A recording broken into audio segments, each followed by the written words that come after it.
Neomi Smith was born in Aberdeen, Scotland in 1996. Growing up, she was self-assured, and that continued developing, leading her to become a confident teenager living in Maastricht, Aberdeen. Throughout her education, she attended Bryan Park Infant School, Western Park Primary School, and Northfield Academy. Throughout her teens and her 20s, she was a happy-go-lucky, confident, determined girl. She knew her own mind, she knew what she wanted, and she was determined to get it. But in all, she was an outgoing girl, and nothing really bothered her, except injustice. Being self-confident and self-assured, Naomi wouldn't let wrongs be done to her or her friends. She'd always stick up for friends, even against her boyfriends. She was the type of person to just say it as it is. When she left school, she went to work in a chip shop, but her dad, who was super close with her, supported her financially until about 2017. That time she was about 21 years old, and it was that year that she moved into a house in Angus countryside. After years of trying her hand at different jobs, she finally realised that she liked looking after people. So she settled into a job in a care home in Comenia, Angus. At that time, her boyfriend worked in Aberdeen, and they wanted to be closer together, so they moved to Brechin. And it was at this point that Naomi had really come into her own. She just adapted and fitted into her own life. She was living in a farmhouse, she had a horse, she was just absolutely loving life. But by Christmas 2018, this relationship just weren't working. At around that time, her dad had been staying with her one night a week, and he was just basically making sure she was okay, living comfortably, had everything she needed, like food and firewood, stuff like that. And despite the breakdown of their relationship, her dad said her boyfriend seemed okay. He was doing everything for her. There weren't really anything wrong with the relationship, but he just weren't the one for her. By then, whenever her dad left, disagreements started, and long story short, her dad went, got Naomi, and took her home. Naomi had a week off from work, she temporarily lived back at her dad's house, her family house, and then she was going back to Brechin to find a new place to live. And she did finally find the perfect flat on Swan Street in Brechin. And throughout March 2019, her dad helped to redecorate this flat and make it into Naomi's new home. It wasn't all roses though. Let's not forget, Naomi's only just come out of a relationship, so she's still getting over that. And worst of all, she had to give up her horse. And that was mainly because she didn't have time, she couldn't travel to go and see it anymore, and she went to visit this horse like pretty much every day. So it was quite a big thing for her. But a new way of life wasn't all that bad. She now had her own place, a flat that was all hers, and she was happy with that. And a change that I think is really positive, she started going out with friends and work colleagues, which is something that she'd never really done while she was in that previous relationship. In all, everything was going quite well for Naomi. She had a new life, she was really happy. But then she met Keith Rizzo. Although Naomi was independent living now, she had a full-time job, she was properly socialising with her friends and her colleagues, she did still quite often go back to her family home. I mean, while she was with her ex-boyfriend, she'd quite often get dropped off on his way to work because he worked with a similar area to where they lived. He'd drop her off, she'd spend all day there, and then he'd pick her up on his way back home. That happened once a week. And sometimes she'd even stay the night. And then obviously her dad would also come and visit her, and so would her grandmother, who she was also very close with. But when Naomi got with Keith, these regular visits gradually stopped. And when I say gradually, it happened quite quick. This were a short relationship. But at that time, she was working a lot as well, so it didn't seem all too mysterious to the family. But this decline in how often they were seeing each other came about that extreme that after the first 2 weeks of Naomi living in this new flat, her dad didn't go back to the flat. Well, he might have, but he didn't see her in the flat. And it was in April 2019 that Naomi and Keith got together. And it weren't long after that some of her friends and some of her work colleagues were getting a bit concerned about Naomi and their relationship. And this is about the time that she pretty much fully stopped going home, to her family home. A bit of information that I think is really important on this case in regards to the outcome is the fact that Naomi's dad never met her boyfriend. Not once. He'd met the other boyfriends, but Keith, no, not this time. He never met him once. He did know that she had a new boyfriend, but he didn't know absolutely anything about him. And she'd never actually said anything directly about him. However, as I've just mentioned, she was also very close to her grandmother. That close that they'd speak up to 5 times a day on the phone. And she knew a bit more about the relationship. And her takeaway from this relationship was that Naomi had never been happier. So obviously she'd report back to Naomi's dad that Naomi's really happy, no need to worry, so her dad didn't feel the need to pry. His little angel were okay, she were happy, and that was all that mattered. And you'll find out how long this relationship was later, but just bear in mind this was a very short relationship, so it's not all that unusual that someone's partner hasn't met the parents. Did I mention that Keith works on a farm? If I didn't, Keith works on a farm, and his family actually own that farm. So this is another thing that were making Naomi really happy. In fact, she'd always said that she wanted to marry a farmer. And here she was now with a farmer boyfriend. She's got this livestock to look after. She's loving being outside. She really is in her element. She really is enjoying this part of her life. But it wasn't long before her work colleagues staged an intervention. They tried to reason with Naomi. They wanted her to end the relationship with Keith because they knew her trouble. And at no point at all during this case, all the things you hear, Naomi's dad didn't know, Naomi's family didn't know anything. Naomi's family didn't know that Keith had been hurting her until after she died.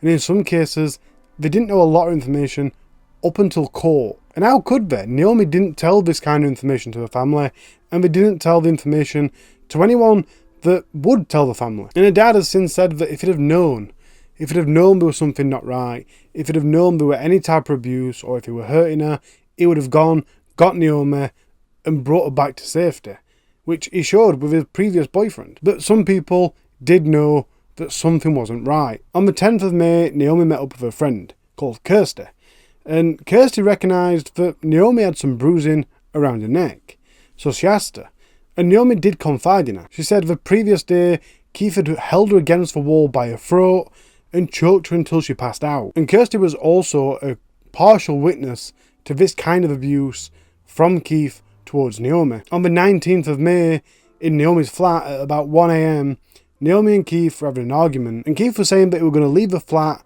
to end himself, adding that it had been Naomi's fault and she would have to explain to his family of what happened and why. So at this point, Naomi's grabbing him and she's trying to make him not go, but he's just saying it over and over again.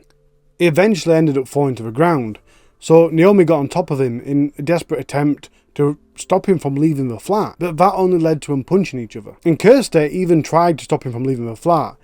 She blocked the door, but he hit her across the face, which caused bruising on her cheek, and even a front tooth was chipped. As he left the flat, Naomi, who was on the floor, got up and chased after him. Kirsty, that's still near the flat, could hear him in the communal stairwell, shouting at each other, and then all of a sudden, everything went very quiet. In the silence, she went down the stairs to see what was happening, and she saw Naomi sat against a wall. It looked like she was just coming to from being passed out. She had an egg-like bump on her head, and she was looking at Kirsty, and she couldn't quite figure out who she were because she was that disorientated. From where Keith had smashed her head onto the wall, there was a hole in the wall with bits of concrete on the floor. And like I said, all this information Naomi's dad never knew about.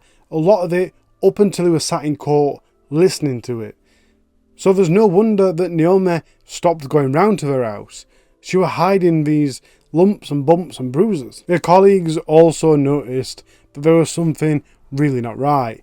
So towards the end of May, they once again pulled her to the side for a serious chat. Naomi's dad said they tried to get Naomi away from the guy, to split up with him. He is supposed to have had a bad reputation in Brecon, but Naomi thought she could fix him. I do believe Naomi was told that it was bad news, because Naomi turned around to her work boss and said she was going to make him a better person. One of her friends had warned her about Rizzo, and Naomi said, "I will date who I want to date.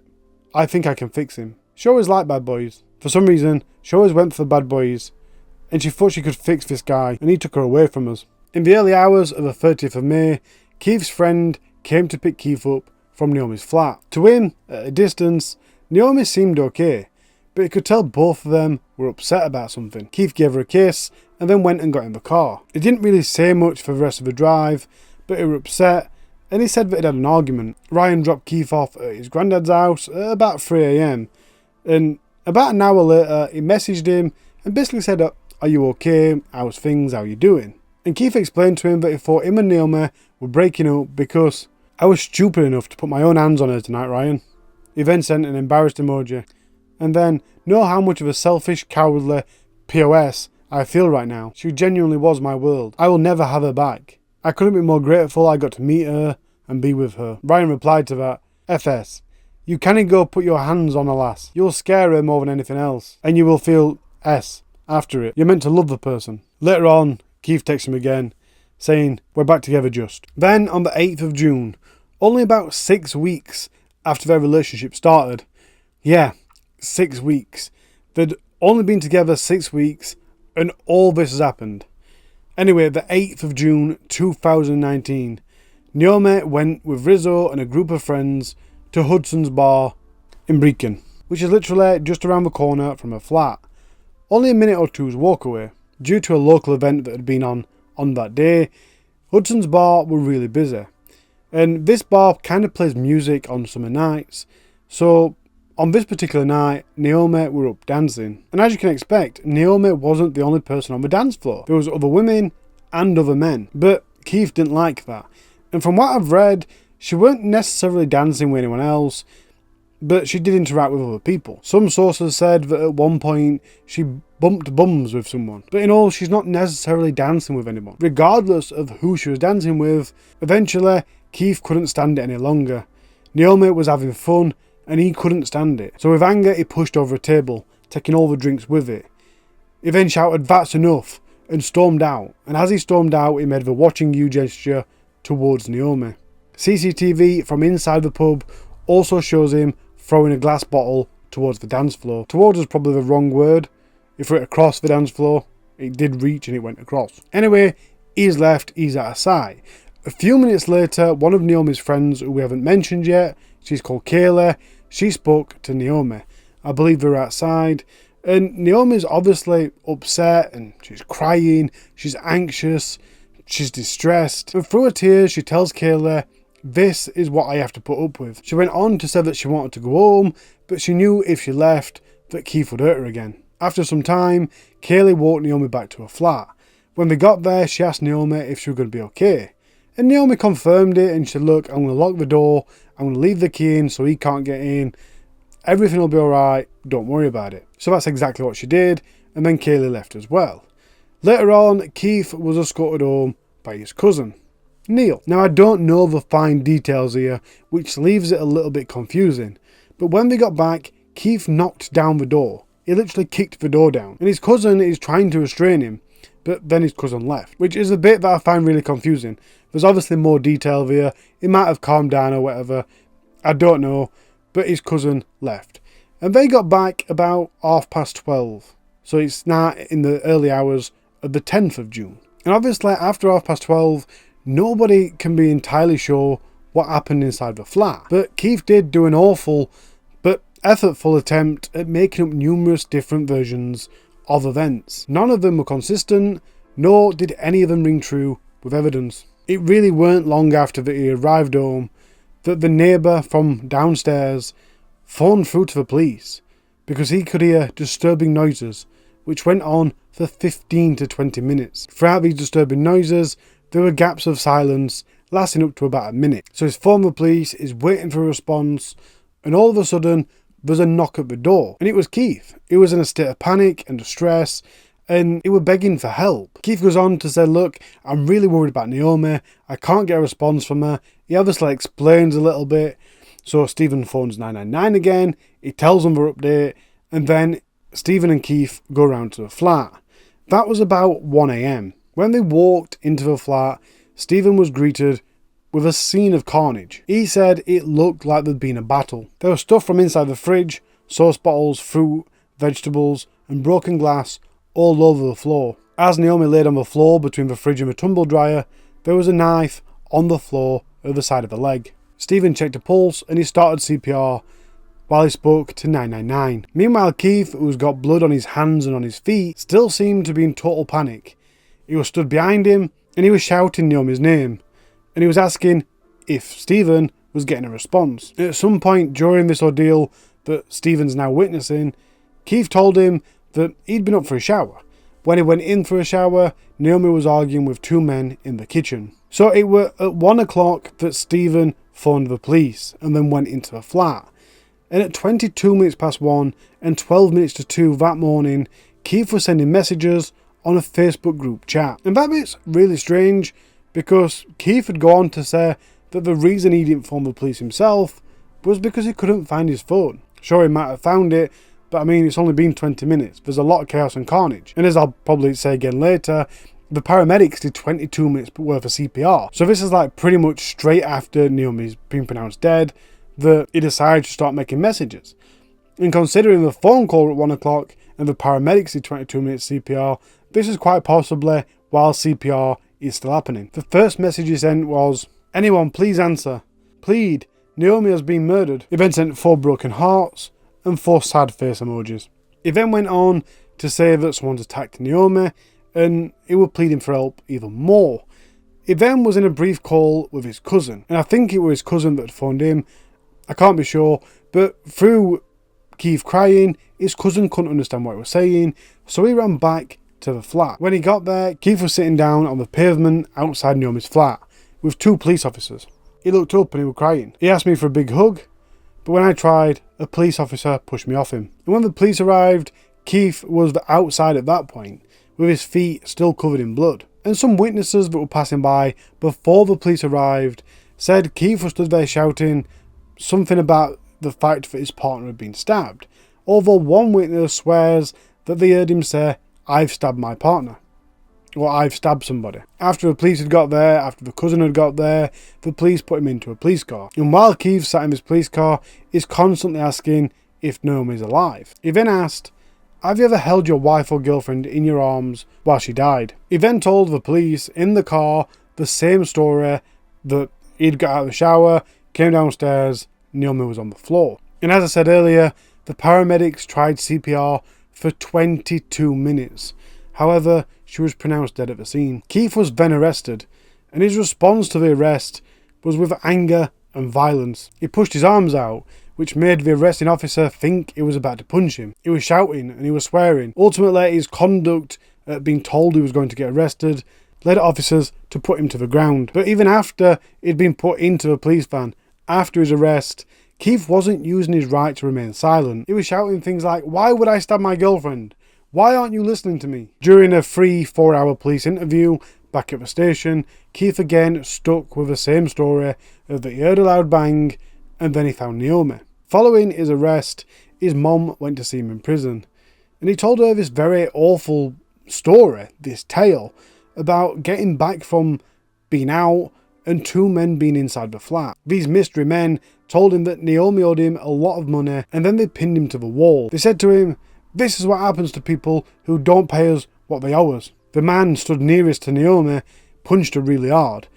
She then fell forward, and they started using a knife. These men swapped places so that the other could continue the attack. Then, just like out of some action film, they placed the knife in Keith's hand and made him wipe it on his jeans. Then they took his hand, placed it in the blood, and made him wipe it on his top. These seemingly weird men then forced him into the shower, and he bravely protested, telling them, "You're not going to get away with this." And the bigger man replied saying, "This isn't the first time we've done this." When he got out of the shower, these mystery men had disappeared. To cement his story, he also told his mom that he had seen Naomi hand over a wad of cash to one of the men. They were wearing a scarf over their face and in a car that had no number plates. That were in Brecon Business Park apparently in late May 2019. He also told his mom that Naomi had a drug problem. It weren't long after Naomi's murder that her dad got home from work.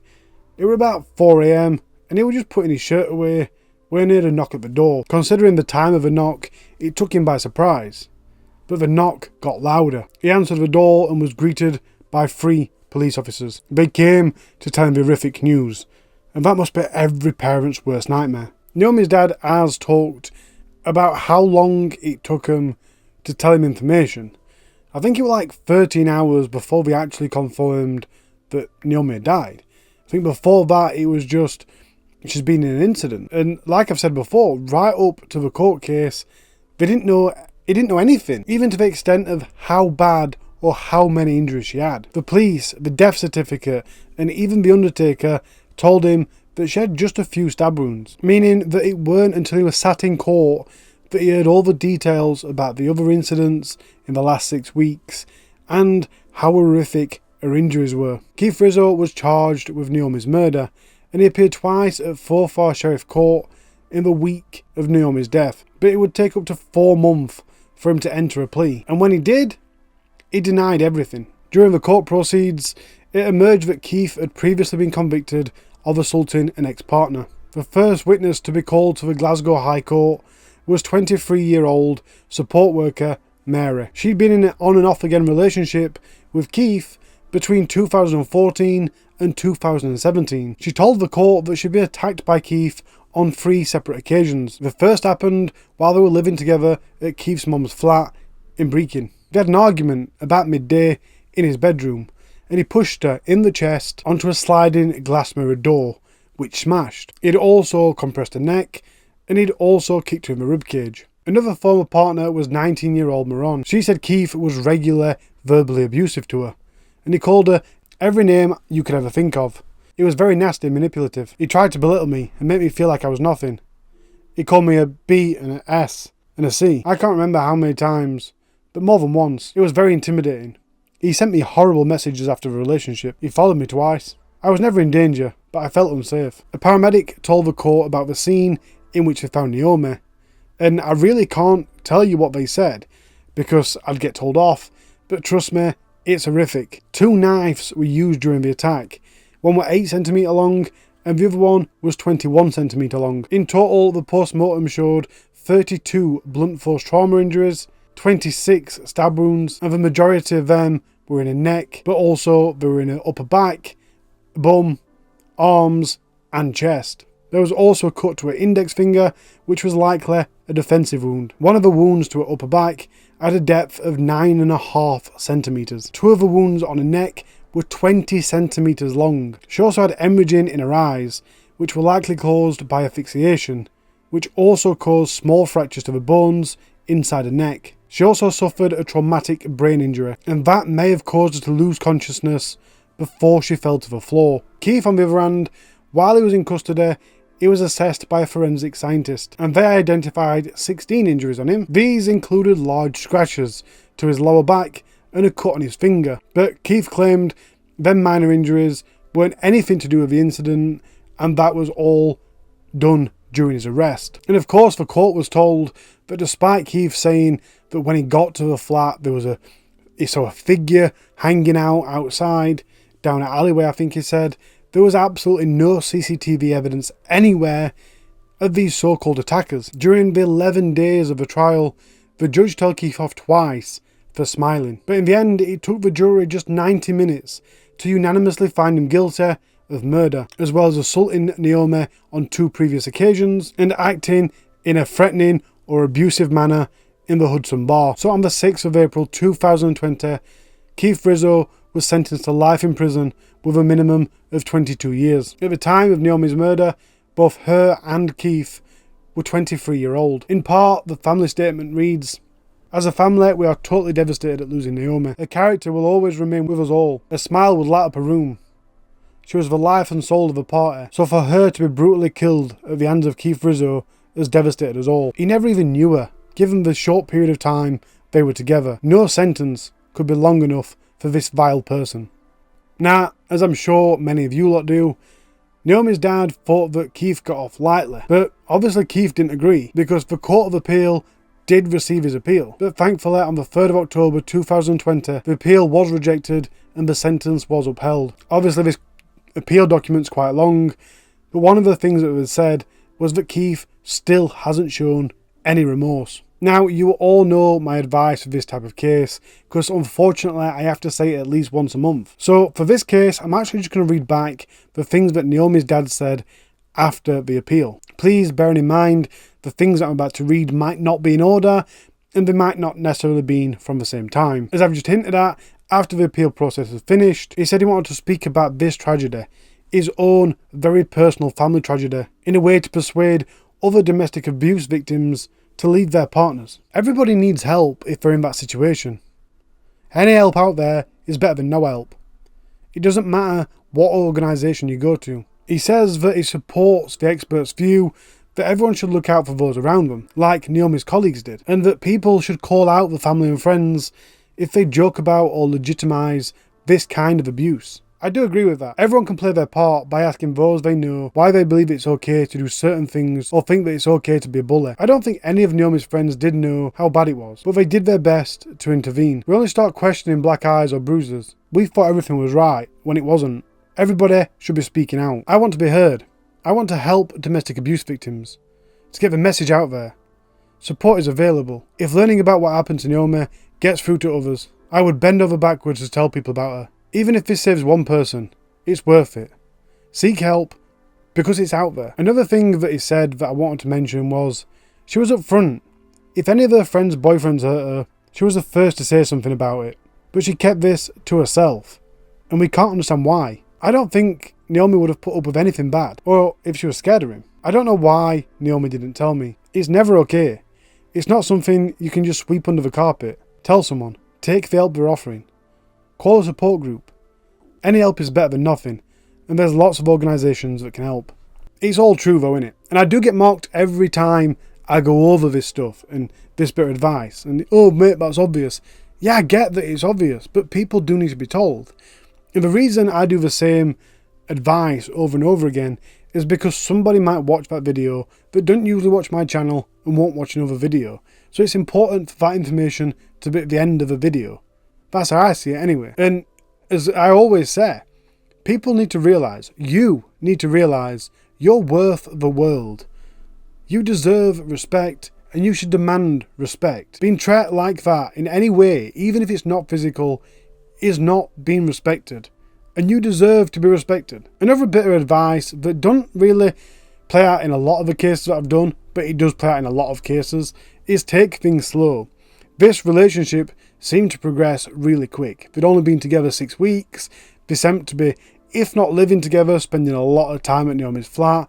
And it's not foolproof, but give the red flags some time to show. The thing is with abusive and controlling and coercive people is they can, a bit like psychopaths, they can be charming. They can make you want to be around them more. They can make you feel loved and safe.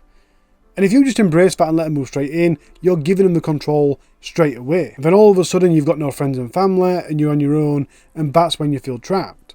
Take things slow, let everybody else meet the person, get their vibes off him, and over time, any little things you see, any little flags, oh, that's a sign of being a bit possessive and controlling. Why have you got face on with me? I'm only talking to my friend. You can see all these red flags within time and decide, you know what? I'm not taking this relationship any further. I'm not getting into it anymore. As I always say, report every incident to the police, at least. If not the police, then talk to your friends and family. Make sure things are documented, make sure things are known, especially if you split up. The links will be down in the description for the organisations that I've heard Naomi's dad advocating, and I'll also do the top 3 countries for they are pretty much usually the first ones to say on Google. But they're usually government-backed things and stuff, and quite often government directories of organisations. So check them links down below. All I'm saying is, I love you, take care of yourself, and take care of those around you.